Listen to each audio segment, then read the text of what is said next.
ang mga kwento ng pag-ibig, kwento ng buhay at kwento ng pag-asa dito sa Barangay Love Stories. Love Stories. Ang sabi nila ay mga bata lang ang naniniwala kay Santa Claus dahil katang isip lang naman daw ang isang katulad niya. Pero para sa maraming tao si Santa ang sumisimbolo sa pag-asa at saya na dulot ng Pasko. Ikaw kabarangay, naniniwala ka rin ba kay Santa? Dear Papa Dudut, kumusta po kayo? Sana ay palagi kayong nasa mabuting kalagayan. Ako po si Danilo, 42 years old at taon-taon ay naging panata ko na ang magbigay ng aginaldo at regalo sa mga dating kapitbahay ko sa Quezon City, kung saan ako lumaki. Nagsimula ako noong binata pa lamang ako at hanggang sa nagkaasawa na ako ay lagi pa rin akong bumabalik sa lugar na yon. Dahil para sa akin ay sobrang importante ng mga taong nakatira doon. Masarap sa pakiramdam na isa ako sa mga nagbibigay ngiti sa mga bata tuwing Kapaskuhan. Nakikita ko kasi ang sarili ko sa kanila at kung paanong nabuo ang mga ngiti ko sa labi dahil na rin sa tulong ng mga kapitbahay namin noon. May dalawa akong anak, Papa Dudut, at 12 years na kaming kasal ng asawa kong si Emeline. Nagtatrabaho naman bilang manager sa Australia. Noong nagkapamilya ako ay kinailangan kong umalis sa Quezon City para bumuo ng bagong buhay kasama ang asawa ko sa Pasig. Kahit papaano ay nalayuman ay naging supportive pa rin naman sa akin ang asawa ko sa naging panata ko kada Kapaskuhan. Sa katunayan, kahit noong nasa abroad na siya, bago pa man sumapit ang Disyembre, ay nagpapadala na siya sa akin ng isang malaking box na naglalaman ng mga laruan at damit para may maipamigay ako sa mga bata sa Quezon City pagsapit ng Pasko. Nakakatuwa nga dahil minsan mas excited pa si Emeline kesa sa akin. Suportado niya raw ako sa ginagawa ko dahil gusto niya na maging ehemplo ako sa mga anak namin. Maganda raw na habang bata pa sila ay natututunan na nila ang importansya ng pagiging mapagbigay sa kapwa.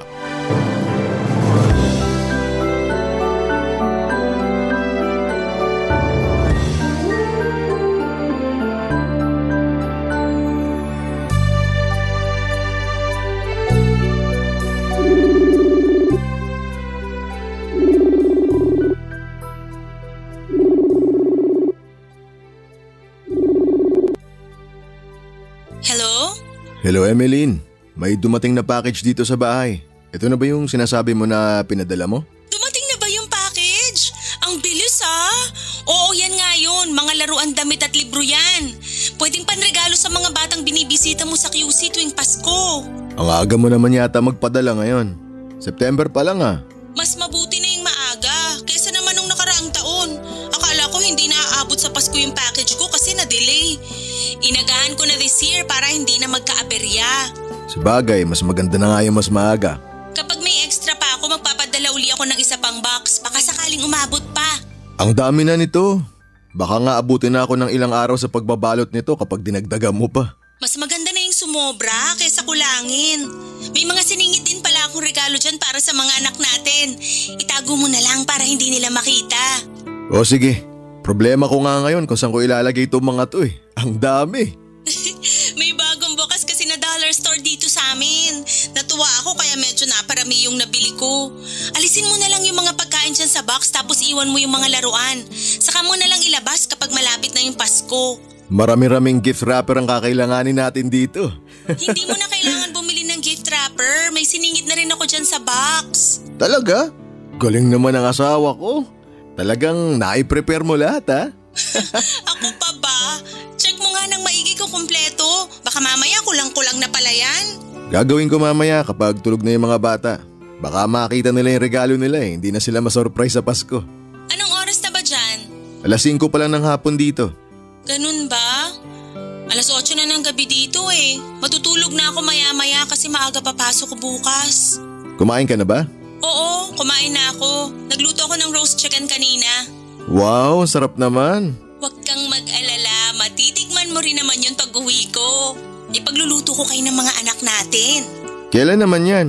Next year pa. Tagal pa nun. Hindi, ngayong Pasko na mismo. Teka, ngayong December? Matutuloy ka na umuwi ngayong taon? Oo, na-approve na yung leave ko. Talaga? Mabuti naman kung ganun. Nako, sure ako, matutuwa yung mga bata kapag nalaman nila na makakauwi ka pala this year. Huwag mo na munang sabihin sa kanila. Gusto ko silang i-surprise pagka uwi ko. O sige, ikaw ang bahala. Hindi ko sasabihin sa kanila. Mabuti yan. At least mararanasan mo ulit na magpasko dito sa Pinas. Kaya nga eh. Tsaka na-miss ko na rin yung ginagawa mong pa-Christmas party sa mga bata. Gusto ko join this year kaya ginawan ko talaga ng paraan para makauwi ako. Magtatagal ka ba rito? 1 linggo lang yung na-approve na vacation leave ko eh. Baka hanggang Christmas lang ako. Babalik din agad ako bago mag-New Year. Sandali lang pala. Akala ko pa naman makakasama kita sa bagong taon.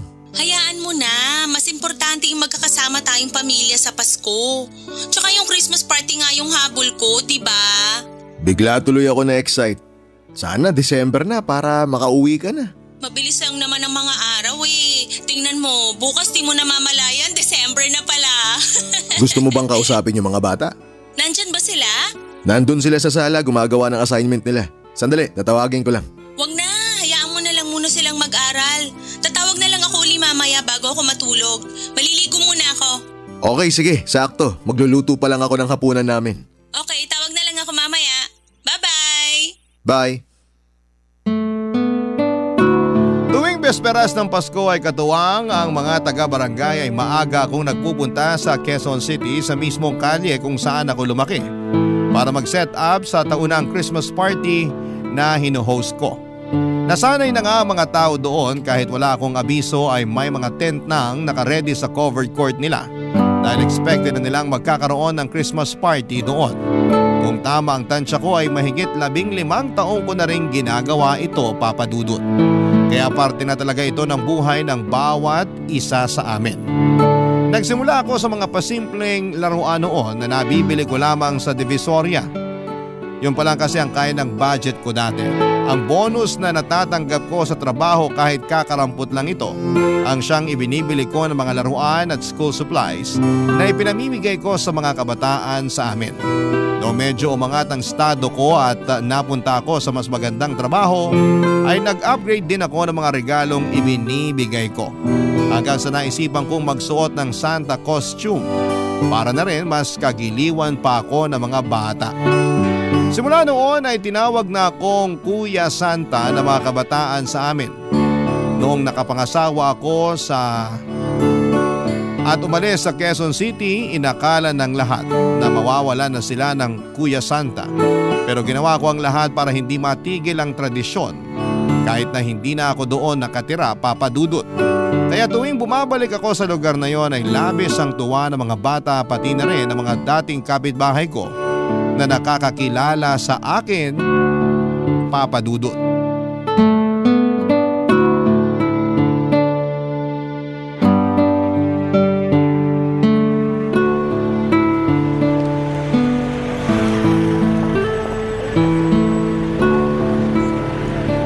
Dito na ba yun?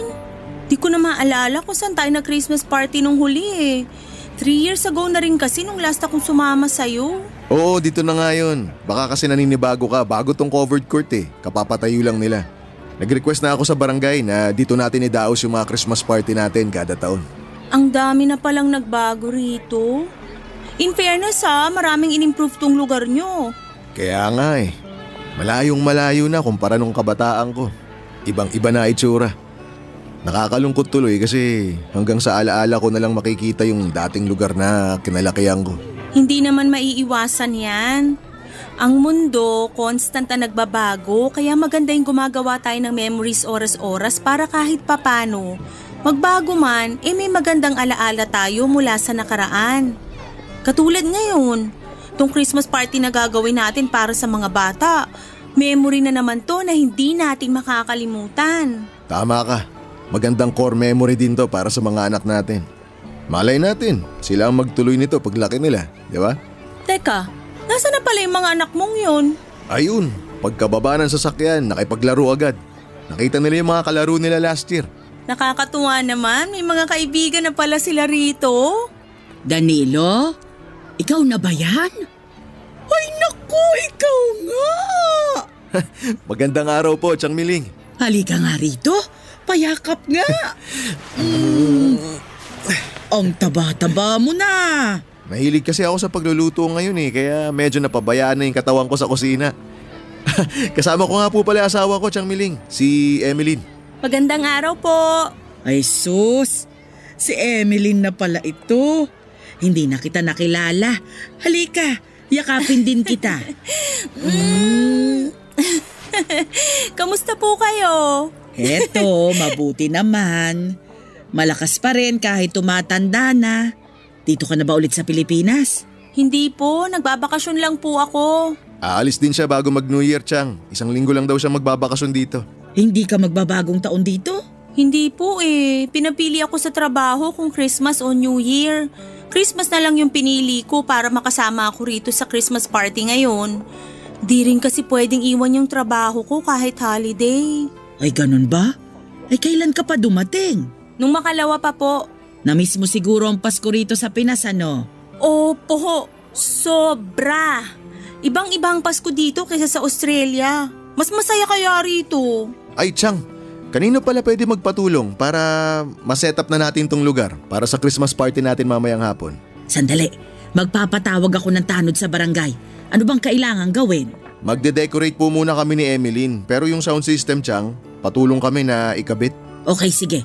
Pupunta ako dun sa barangay para magtawag ng tulong. Marami-rami din kasi itong regalo na dinala namin, Chang. Maraming inuwing pasalubong si Emeline Opo, marami rin po akong dalang pasalubong para sa inyo. Talaga? Naku, salamat. Kaninang umaga ko pa talaga kayo inaabangan Alam nyo ba na makailang beses na akong nagpabalik-balik dito para tignan kung nandito na kayo? Hindi po ba kayo nabisuhan ni Danilo? Naku, Danilo, dapat nag-a-update ka kay Chang Miling. Wala namang cellphone si Chang Miling, kaya hindi ko rin siya makontak. Wala? Dapat binilan mo. Paano na kung may emergency? Paano kanya tatawagan? Tanong mo kay Chang kung bakit wala siyang cellphone. Ay naku, ayoko. Hindi ako marunong yan.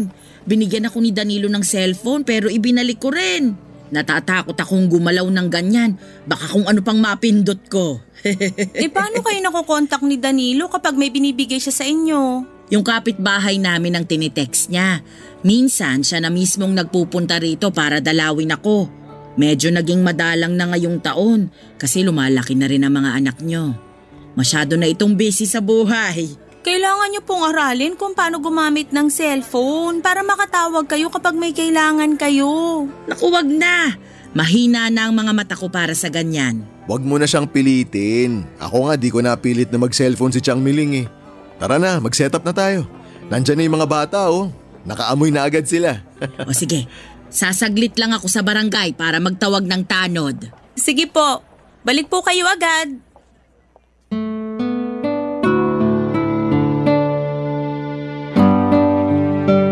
Papa Dudut, isa si Chang Miling sa mga pinakaimportanteng tao sa buhay ko, Papa Dudut.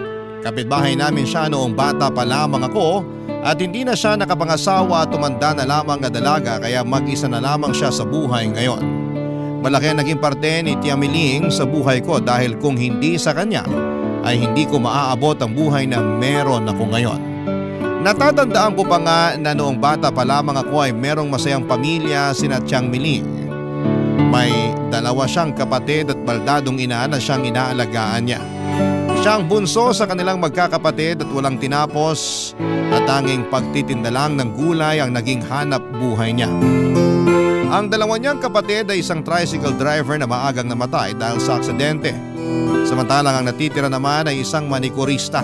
Katulad ni Chang Miling ay nabiyayaan din ako ng isang masayang pamilya. May isa akong nakababatang kapatid at ang mga magulang ko ay walang permanenteng trabaho at nakadepende ang hanap buhay nila kung saan may pera.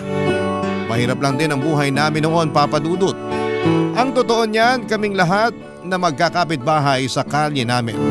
Lahat kami ay hikahos at nakaasa lamang sa isang kahig isang tukang buhay. Kaya Kaya naman kung sino sa amin ang nabibiyayaan ng pera o pagkain ay lagi nilang sinishare ang mga blessing nilang yon. Walang madamot sa lugar namin. Lahat kami ay mapagbigay. Lahat kami ay nagtutulungan. Kaya naman sa kabila ng hirap ng buhay ay masasabi kong masaya kami sa kalye namin dahil mapagbigay ang mga tao doon. Pero ang masaya at tahimik naming buhay ay nagbago noong isang trahedya, Papa Dudut, ang nangyari sa lugar namin. Barangay Love Stories. Barangay Love Stories. Pangangalakal ang unang trabahong pinasok ko. 10 years old lamang ako noon. Masaya na ako noon na nakakabili ako ng isang dilata para lang may maulam kami.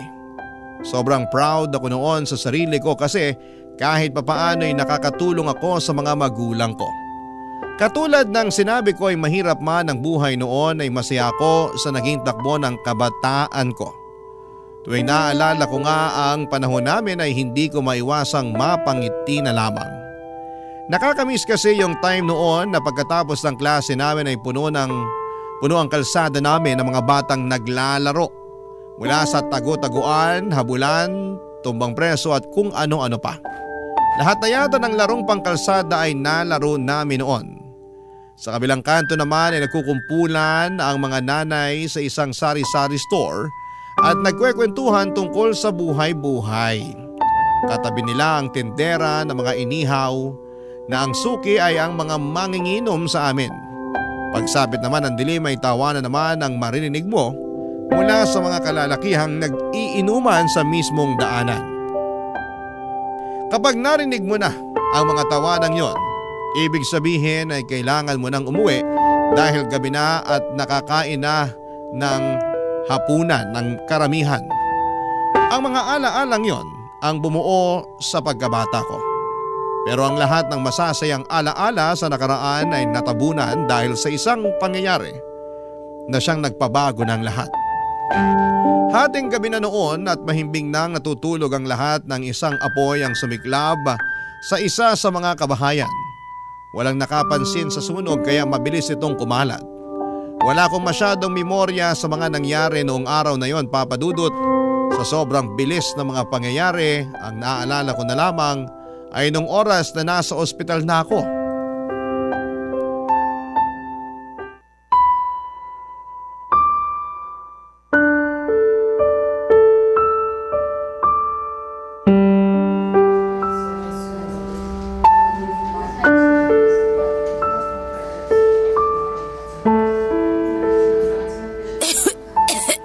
Danilo?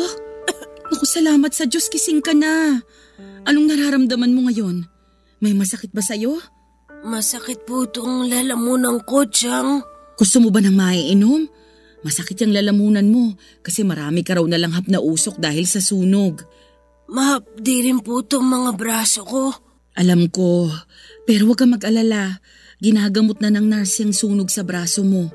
Huwag mo na lang galawin yung bandage na nakalagay. Papalitan yan ulit maya-maya. Nasaan po tayo? Nandito po ba tayo sa ospital? Oo, nandito tayo ngayon sa ospital. Magpahinga ka na muna. Gusto mo na bang kumain? Hindi po.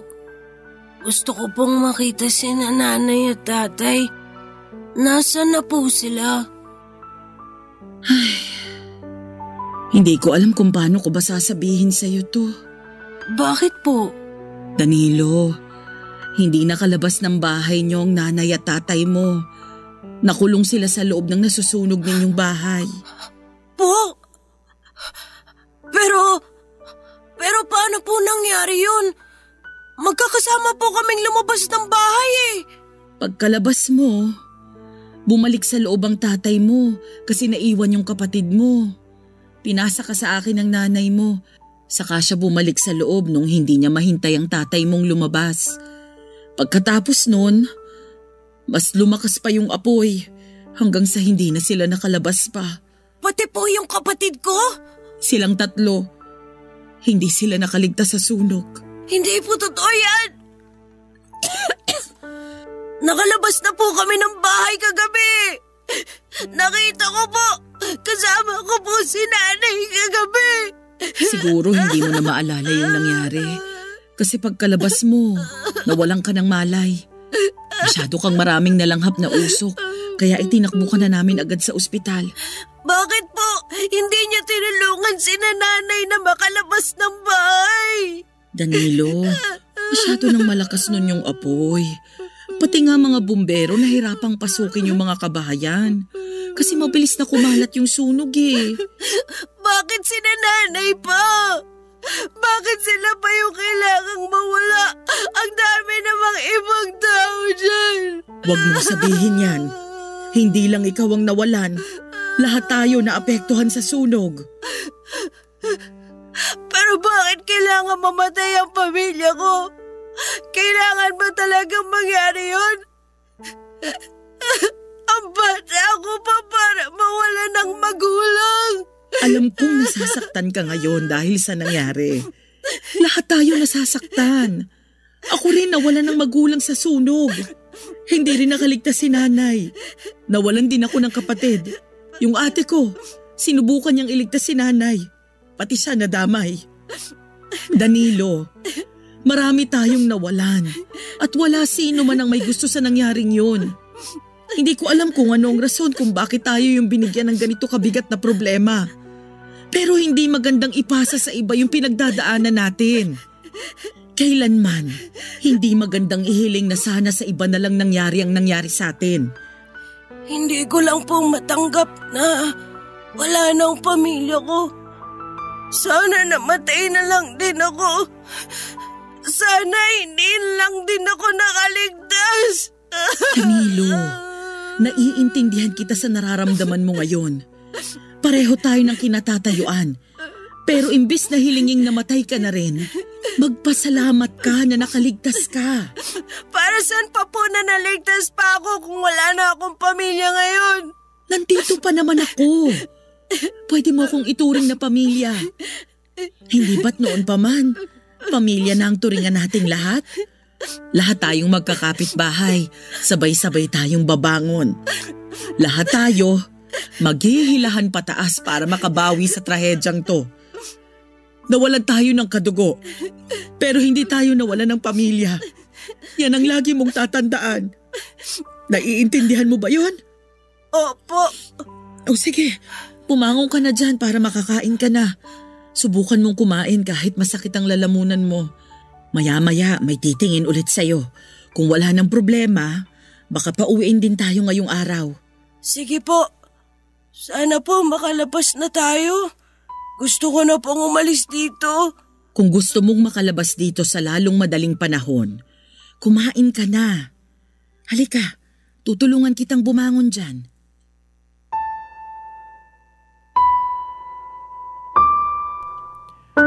Ang pangyayaring yon sa buhay ko ay nanatili sa akin hanggang sa pagtanda ko dahil na rin sa burn marks sa katawan ko na lagi nagpapaalala sa akin sa malagim na parteng yon ng buhay ko.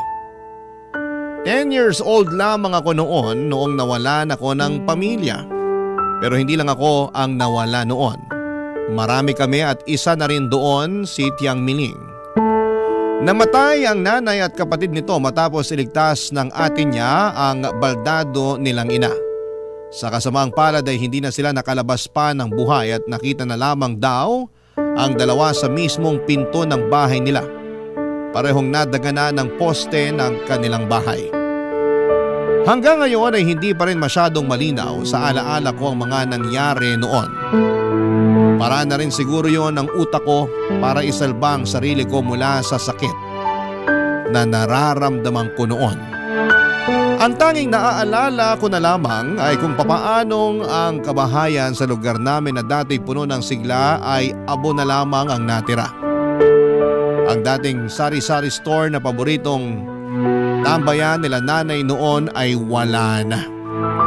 Ang bahay ng kaibigan ko kung saan kami lagi naglalaro ay semento na lamang ang natitira. Ang dating masayang kalye namin ay napalitan ng pait at hinagpis. Papadudot marami namang tumulong sa akin noong panahong yon. Nagsidatingan ng mga NGO na nag-donate ng mga pagkain at damit. Pati ang mayor namin ay nagabot din ng tulong. Wala na kaming time na magluksa noon dahil kailangan naming bumangon kaagad mula sa pagkakalugmok. Nagtulungan kaming magkakapitbahay para magsimulang muli. Ang ilan sa amin ay naisipang umalis at lumipat na lamang sa mga kamag-anak nila, samantalang kaming walang ibang mapupuntahan ay nanatili pa rin doon para magsimula muli.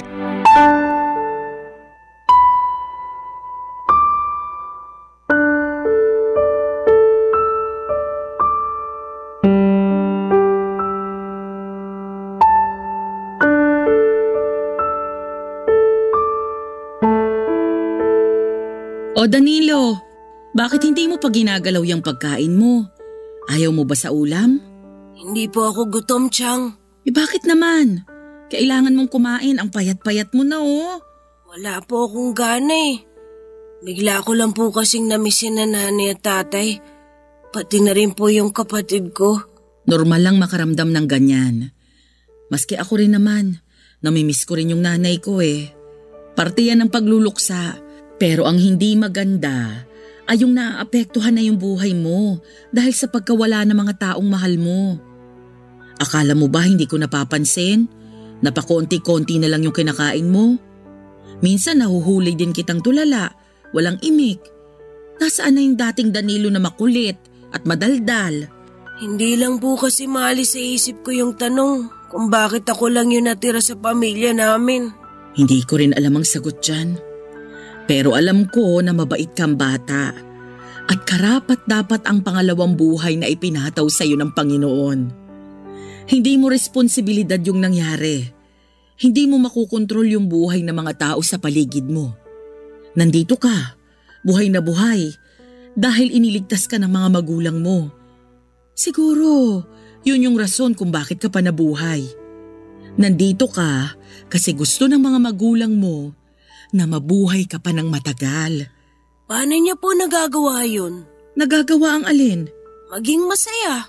Kahit na pati kayo namatayan din. Hindi ko po kayo nakitang umiyak. Hindi ko po kayo nakitang naging malungkot. Kung inaakala mong hindi ako malungkot, nagkakamali ka. Nagluluksa rin ako ngayon kahit na ilang buwan na yung lumipas. Pero sa ibang paraan nga lang. Kapag ipinaramdam ko kasi sa'yo na malungkot ako, di dalawa na tayong malungkot niyan. Kailangan kong maging matatag. Kasi kung hindi ko gagawin yun, wala kang pagkukunan ng lakas. Gabi-gabi kapag tulog ka na, kapag wala ng tao, umiiyak din ako. Iniiyakan ko yung mga bagay na pinagsisisihan ko. Yung mga bagay na hindi ko nagawa. Paulit-ulit yan. May mga katanungan din ako sa isip. Kung sakali bang sinamahan ko yung kapatid kong bumalik sa bahay para pagtulungan naming iligtas si nanay? Buhay pa kaya sila ngayon? Naisip ko rin yun pero nung gabing yun, ewan ko. Nadala ko ng takot. Nataranta ko. Hindi ko alam kung anong gagawin ko. Hanggang sa nilipitan na ako ng nanay mo at ipiniling ka niya sa akin bago niya binalikan yung tatay at kapatid mo sa nasusunog niyong bahay. Yung eksenang yun, paulit-ulit na tumatakbo sa isipan ko. Pero alam mo, mahirap ang mawala ng kamag-anak. Pero mas mahirap kung hindi natin tatanggapin ang totoo. Sabi ko sa sarili ko noon, paglaki ko, babawi ako sa mga magulang ko. Ipaparanas ko sa kanila kung paano magkaroon ng magandang buhay. Pero dahil sa nangyari, hindi ko na po yun magagawa. Magagawa mo pa rin naman ang bagay na yun eh. Paano po? Ituloy mo yung pangarap mo. Gawin mo yung mga pinaplano mo. Mabuhay ka. Mag-aral ka hanggang sa matupad mo yung gusto mo para sa pamilya mo. Kapag nangyari yun, natitiyak ako na magiging masaya ang mga magulang mo sa maaabot mong buhay. Pero paano po kung makakabawi sa kanila kung patay na sila? Hindi ka man makakabawi ng personal, hindi mo man sila mabibigyan ng material na bagay, mabibigyan mo naman sila ng katahimikan. Naniniwala ka ba sa langit? Naniniwala ka ba na ang taong namatay napupunta sa lugar na yon? Opo. Ako rin. Mabait ang mga magulang mo, kaya sigurado ako sa langit sila nagpunta. At kapag nasa langit sila, ibig sabihin, nababantayan at nagagabayan kanila. Kaya ipakita mo sa kanila na kaya mo pa ring tuparin yung mga pangarap mo kahit na wala na sila. Sige po, gagawin ko po yan. O siya, simulan mo na ngayon. Kumain ka na dyan para bumalik yung sigla mo. Basta lagi mong tatandaan, pwede kang maging malungkot. Pwede kang magluksa hanggang kailan mo gusto. Pero sana, huwag mong pahabaan yung nararamdaman mong yan. Kasi walang mangyayari kung lagi mong inaalala ang nakaraan. Opo, Chang. O sige, bumalik na tayo sa pagkain. Lalamig na to, sayang naman. Hindi lang si Chang Miling ang nagmalasakit para sa akin, kundi lahat ng mga kapitbahay ko. Naawa sila sa akin dahil ako ang malalang estado noon dahil nawala ang buo kong pamilya sa murang edad. Ako na ang nagsilbing anak ng lahat sa lugar namin at sila na rin ang nagsilbi kong nanay, tatay, kuya, ate, tito at tita. Hindi ko man po sila kadugo ay pinaramdam nila sa akin na meron pa ring nananatiling pamilya para sa akin. Lagi ako noong nakakatanggap ng pagkain at damit mula sa mga kapitbahay ko. Minsan may mga nag-aabot din ng pera para may pambaon ako sa eskwela. Bilang kapalit sa mga tulong na ibinibigay nila sa akin kapag may nangangailangan ng tulong, ay lagi akong nagvo-volunteer. Kapag may gustong magpalinis o magpaayos ng mga gamit, kapag may gustong ipabili sa mga malalayong lugar tulad ng palengke, kapag kailangan nila ng magbubuhat at kung ano-ano pa, ako ang lagi nag-o-offer ng tulong. Sa mga sumunod na taon ay gano'n na nga ang ginawa namin. Nagtulungan kami at inalagaan ako ng mga kapitbahay ko hanggang sa nagbinata ako at nakapagtapos ng pag-aaral. Hanggang ngayon ay lubos na natutuwa ang puso ko sa kabutihang ipinakita sa akin ng mga taong hindi ko man kadugo ay itinuring ko ng tunay kong pamilya. Habang buhay kong tatanawin, na utang na loob ang mga bagay na ginawa nila sa akin at habang buhay kong pagbabayaran, Papa Dudut, ang utang na loob na yon. Barangay Love Stories. Barangay Love Stories. Papa Dudut, noong nakapagtapos ako ng pag-aaral ay sinikap kong makapaghanap ng trabaho. Tumanda na noon si Tiang Miling kaya naisip ko na sa pagkakataong yon ay ako naman ang magbabalik ng pabor sa kanya para malagaan ko siya. Tirikma ng araw ay araw-araw kong nagpapasa ng resume sa mga establishments na mayroong job offering. Hindi na ako namimili noon, maliit man o malaki ang trabaho ay nag-a-apply ako para magkaroon agad ng trabaho. Kaya naman kung ano yung unang nag-offer sa akin ng trabaho kahit na hindi akma sa tinapos ko ay kinuha ko kaagad ito. Hindi na po ako nakapag-asawa or hindi na po nakapangasawa si Tiang Miling. Ang rason nito ay hindi na raw niya kailangang mag-asawa pa dahil meron na siyang itinuturing na anak at ako po yun, Papa Dudut. Mas maganda raw na sa akin na lamang niya ibigay ang lahat ng oras at sakripisyo niya dahil alam niyang merong magandang kinabukasan na nag-aantay para sa akin. Nagtrabaho po ako bilang isang factory worker. Mahirap ang trabaho doon dahil bawal ang papatay-patay. Kabilaan din kasi noon ang mga natatanggal sa trabaho kaya kapag hindi maganda ang trabaho mo, malaki ang tsansang maalis ka sa pwesto. Kaya naman ginawa ko noon ang lahat kahit pagod ay hindi ako nagreklamo. Hindi ko makakalimutan ang sayang naramdaman ko noong natanggap ko na ang kauna-unahan kong bonus. Binilhan ko noon si Tiang Miling ng masarap na ulam at ang natira ay naisipan kong ipamigay sa mga bata sa lugar namin. 20 pesos na malulutong na papel ang ipinamahagi ko sa mga bata. Sa sumunod na taon ay binalikan ako ng mga bata para humingi ulit ng aginaldo nila hanggang sa nakasanay na nilang humingi ng pamasko sa akin tuwing sasapit ang Kapaskuhan.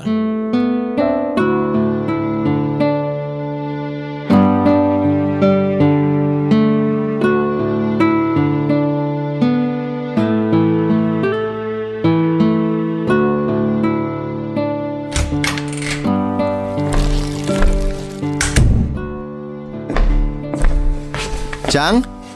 Chang, nandito po ba kayo? Nandito ako sa kusina. Bakit? Akala ko po nasa labas kayo eh. May binili po akong blouse para sa inyo. Sana kasya. Hindi ko po kasi alam size nyo. Aba, thank you. Mukhang kasya naman sa akin. Ang ganda. Ayo, bagay ba? Bagay na bagay po. Saktong-sakto yung kulay. Mas nagliliwanag yung mukha nyo. Dapat pala dilawang lagi yung isuot eh. Anong meron? Bakit bigla kang napabili ng blouse para sa akin? Natanggap ko na po kasi yung Christmas bonus ko. Kaya naisip ko na bigyan kayo ng maagang regalo. Tsaka Chang, bumili rin ako ng school supplies at ilang mga laruan para sa mga batang mamamasko ngayong taon. Diyan mo lahat ginamit yung bonus mo? Opo, sigurado ako Chang matutuwa yung mga bata nito.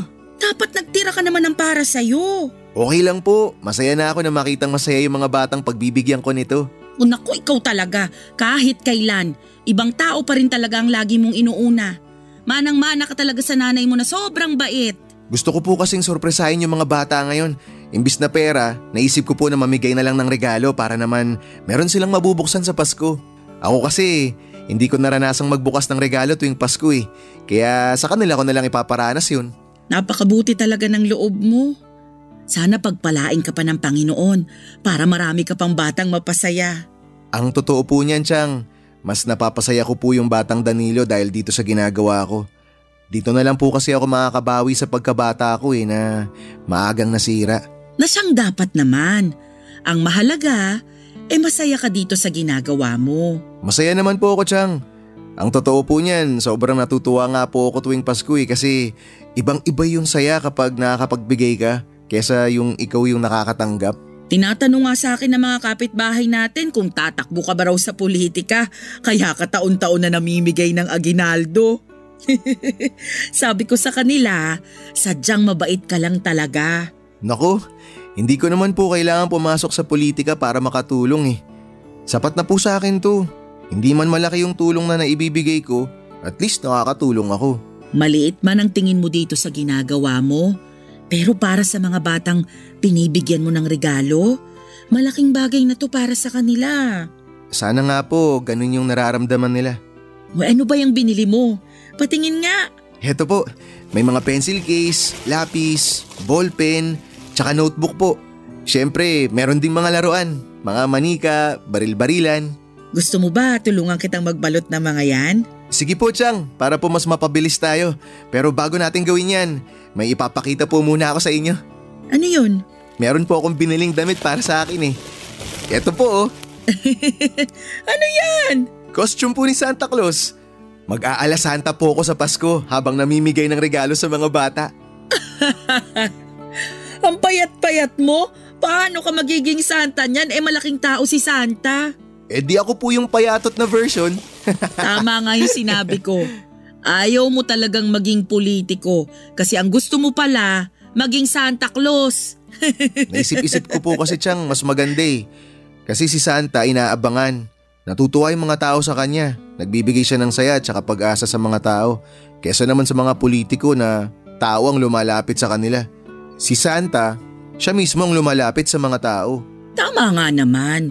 Naku, sigurado matutuwa ang mga bata niyan kasi magkakaroon sila ng Santa ngayong Pasko. Ako nga rin po excited na. Di simulan na nating magbalot para maayos na natin yung ibibigay mong regalo. Sige po, pero Chang, pwede bang kumain po muna tayo? May binili akong ulam. Sige. Nakapagsaing naman ako. Amin na yan at ipaghahain kita ng makakain. Salamat po. Hanggang sa naging tradisyon na nga po sa lugar namin ang palarong ginagawa ko at pamimigay ng regalo sa mga bata tuwing Pasko. Ginawa ko yon bilang balik na rin sa mga kapitbahay ko noon na nagtutulong-tulong para palakihin ako ng maayos. Pero noong nakapag-asawa na ako, Papa Dudut, ay kinailangan ko ring iwan ng lugar na nakagisnan ko. Minsan ay darating talaga tayo sa buhay natin kung kailan kailangan nating umalis para magkaroon tayo ng growth at mahirap bang iwan ang lugar na minahal ko. Ay kinakailangan kong gawin ito dahil tatapak na ako noon sa panibagong parte ng buhay ko. Sa Pasig po kami tumira ng asawa ko na si Emily. Doon na rin rin kami bumuo ng sarili naming pamilya, nakwento ko sa asawa ko noon ang tungkol sa taunang Christmas party na ginagawa ko sa QC. Nagustuhan niya ang ideyang yon kaya pinilit niya akong ituloy ang ginagawa ko kahit nasa ibang lugar na kami. Kawawa rin daw kasi ang mga bata kapag bigla ko na lamang itinigil ang ginagawa ko. Kaya ang ginawa namin ay nagtulungan kami ni Emeline para may pagpatuloy ang tradisyong nasimulan ko. Sa mga sumunod na taon ay ginaya ako ni Emeline. Tuwing nakakatanggap siya ng bonus sa trabaho ay nagtatabi rin siya para may pandagdag sa pambili ng mga regalong ibinibigay namin sa mga bata. Noong nag-abroad siya ay siya na mismo ang nagpapadala ng mga regalo dahil marami raw mura at magagandang laruan na nabibili sa Australia. Ang problema nga lang Papa Dudut ay makalipas ang ilang taon. Dumating kami sa puntong kinailangan na naming tumigil sa ginagawa namin dahil tatapak na naman ulit kami sa panibagong yugto ng aming buhay.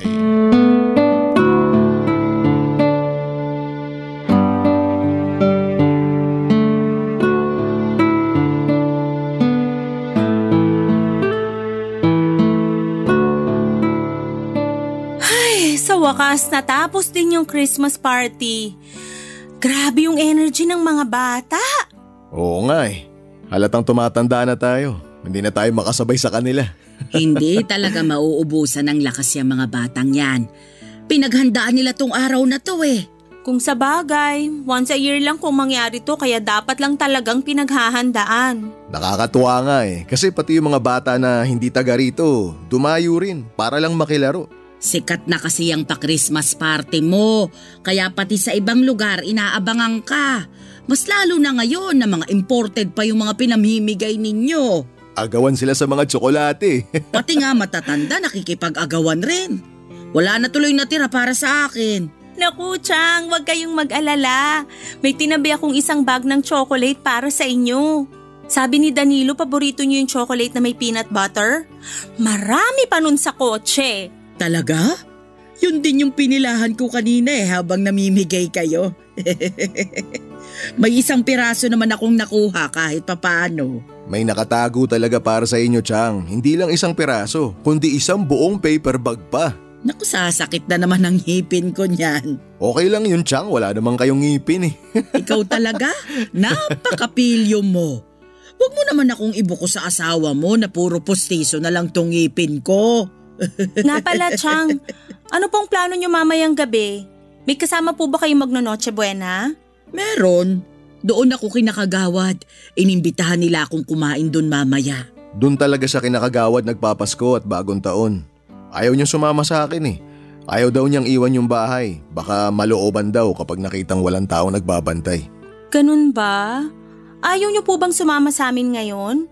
Para naman makasama namin kayong mag-Noche Buena mamaya. Naku, wag na.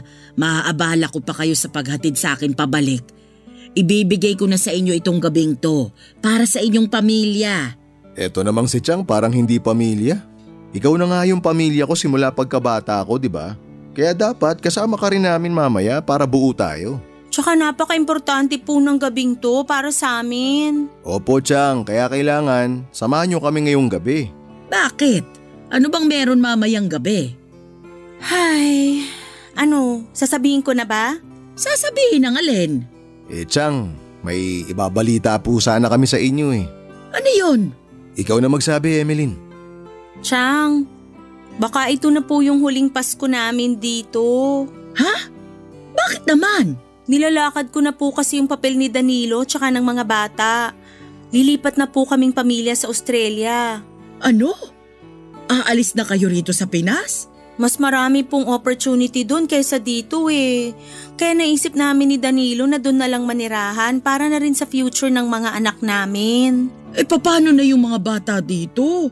Wala nang darating na Santa para sa kanila tuwing Pasko. Bale, Chang, napag-usapan na po namin ni Emeline yan. May ikipag-coordinate na lang po kami dito sa barangay para sila na magpa-Christmas party kada Pasko. Magpapadala na lang po kami ng pera o regalo o kung ano man para maitawid yung tradisyon taon-taon. Naku, wag! Huwag kang magtitiwala sa mga tao rito. Yung ibibigay nyo sa kanila, mapupunta lang sa bulsa nila yan.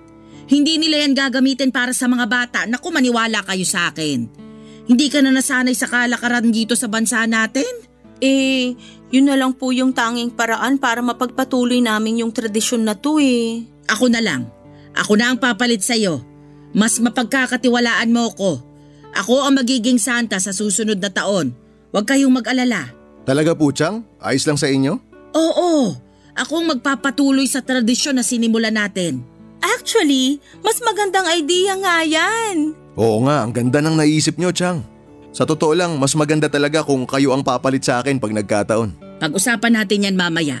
Sandali at magpapalit lang ako ng damit. Antayin niyo ako. Sasama ako sa inyo pa uwi. Hindi pwedeng hindi ko kayo makasama ngayon. Ngayong aalis na pala kayo. Bakit naman ngayon nyo lang sinabi sa akin? Pasensya na po kayo, Chang. Gusto po kasi namin na makasiguro muna bago namin ibalita sa inyo. Ay, mamimiss ko kayo. Ako rin po, Chang. Sobrang mamimiss ko po kayo. O siya, sandali lang. Ayoko maiyak dito. Mamaya na lang tayo mag-iyakan. Magbibihis lang ako ng damit. Sandali lang ha. Sige po, hintayin ka po namin. Magliligpit po muna kami dito. Ngayon ay sa Australia na ako nakatira kasama ang buong pamilya ko, Papa Dudut. Tuwing namimiss ko ang Pilipinas ay lagi akong nakikinig sa inyong programa sa Barangay Love Stories para mapawi ang pagkalumbay ko. Kaya nga po naisipan ko ring sumulat sa inyong programa para ma-share ang kwento ko at baka sakaling marami ang ma-inspire at tularan ang ginawa ko noon. Nakakatuwa rin siguro kung meron ding ibang Kuya Santa sa iba pang lugar na patuloy na nagbibigay ng kasiyahan sa mga bata. Habang wala kami sa Pinas ay si Tiang Miling ang nagpatuloy sa tradisyon namin tuwing Pasko. Wala nang Kuya Santa nila pero nananatili naman si Lola Santa. Hindi rin namin pinabayaan si Chang kahit na nasa Australia na kami. Buwan-buwan ay nagpapadala ako ng pera sa kanya dahil katulad ng sinabi ko ay habang buhay kong ibabalik ang utang na loob ko na nakuha ko mula sa kanya noong bata pa lamang ako. Nangako ako sa kanya na ako nang bahala sa kanya hanggang sa tumanda siya kaya wala siyang dapat na ipag-alala. Sa ngayon, Papa Dudut, ay patuloy ang pag-iipon namin ni Emeline para mapagandaan ang bakasyon na gagawin namin one of these days. Nais naming itaon sa December ang bakasyon namin para naman maranasan ulit namin ang Pasko sa Pinas. Papa Dudut, maraming salamat po. Dito na po nagtatapos ang kwento ko and happy holidays po sa inyong lahat at sana'y magkaroon kayo ng maayos at masayang selebrasyon ng Kapaskuhan. Mabuhay po kayo. Ang inyong forever, kapuso at kabarangay, Danilo. Barangay Love Stories. Barangay Love Stories. Nakakaantig naman talaga ang ating kwento. Ikaw ba, kabarangay? Nakarelate ka ba sa story natin ngayon? Kwentuhan naman tayo dito sa comment section. Nagustuhan ng iyong napakinggan? Ituloy yan via live stream sa www.gmanetwork.com/radio. Barangay LS 97.1 4